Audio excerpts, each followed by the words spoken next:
Hi mga kalangga, welcome to my new vlog. I'm so sorry. Oh my gosh, ang telepono. Wait lang lang. I haven't posted a new vlog kay mo na ni siya. I'm really busy during the holidays. So na ako mga bisita, mga pag-umangkon from Ohio, Maryland, and Virginia. So guys, of course, gusto nila makita in New York City. So andito kami ngayon sa train station, sa PATH train papunta sa New York City. So of course, first stop is the iconic Bryant Park. So here's Bryant Park. It's very crowded. A lot of people coming in. So ang main attraction dito sa Bryant Park is the ice skating rink. So if you are a fan of ice skating, so come here and have fun. So they have a lot of trinkets store that you can find. But mind you, it's so expensive here, especially the food. But anyway, you're gonna love the view here, the buildings. Look at that high-rising. Ang social tingnan, pang photo shoot dito mga langga. Especially when winter time. Oh, naka-winter jackets kayo. Like, you feel like it's really Christmas. So we decided to stop muna and get some food because there's gonna be a lot of walking. We were looking for the Filipino food kasi sabi nila meron daw dito Filipino store. But sa laki talaga ng Bryant Park, I don't know if it's malaki, pero it's just very crowded mga langga. So hindi na namin nakita. And ito na lang yung binili namin. Like the Asian spring roll, and then the bao is like a siopao pero iba lang siya pagka parang sandwich. And then the spring roll is like turon pagka gawa, which is it's very good. It's nice sa taste buds natin. They have different food. So, pagpunta niyo dito sa Bryant Park, you can go around Bryant Park and then have food tasting. Pero mga langga, mahal ba? Ewan ko, kung ka-afford mo, then go out food tasting. No, tas mga samplers, no? Okay, expensive kaya ay. Pero anyway, you're really gonna enjoy mga langga kasi dami talaga. Diversified, like food, ang daming different options. Kaya lang, yun nga, it's so expensive. I really enjoyed my food, mga langga. Lami gid siya. Buhos pa sabi to, give record gid na ako. Okay, nag-enjoy ko sa food. And then of course, we sat right by the ice rink. Di ko lang na record because it's so nice.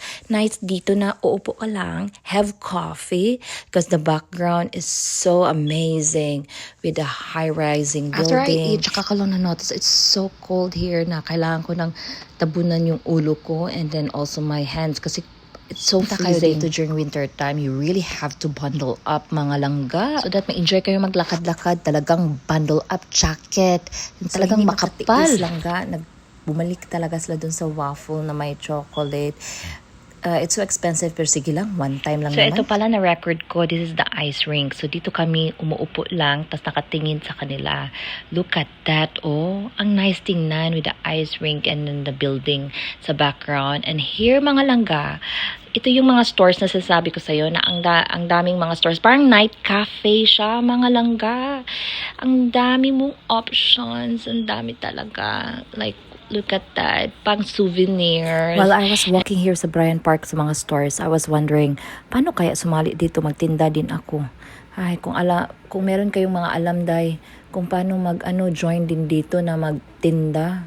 Gusto kong meron din akong store dito kasi lahat na lang ng tao, grabe ang daming turista and ang daming bumibili kahit ano-ano na lang na ilalagay mo dyan. Yeah, I really enjoyed looking around. Pero gusto ko talagang sumali na magtinda.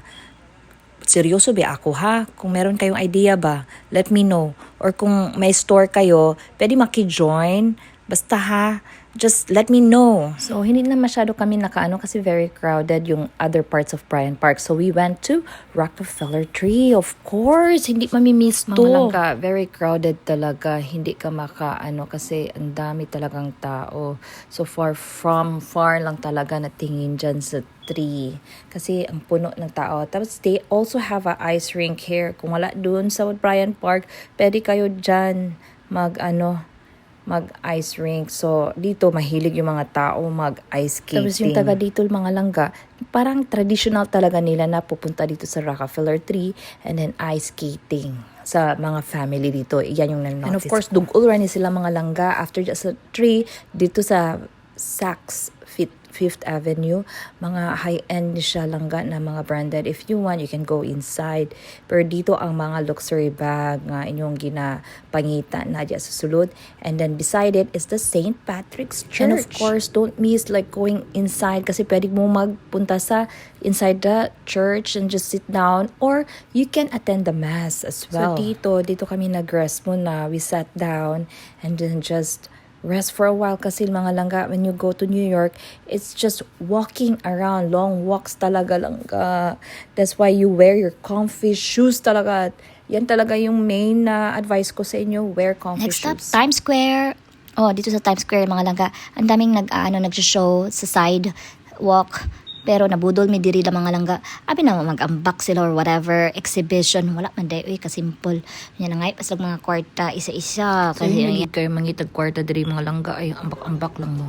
Next stop is the Macy's. Next stop, we went inside Macy's and then daghan sila mga activities. Not really activities, pero mga attraction.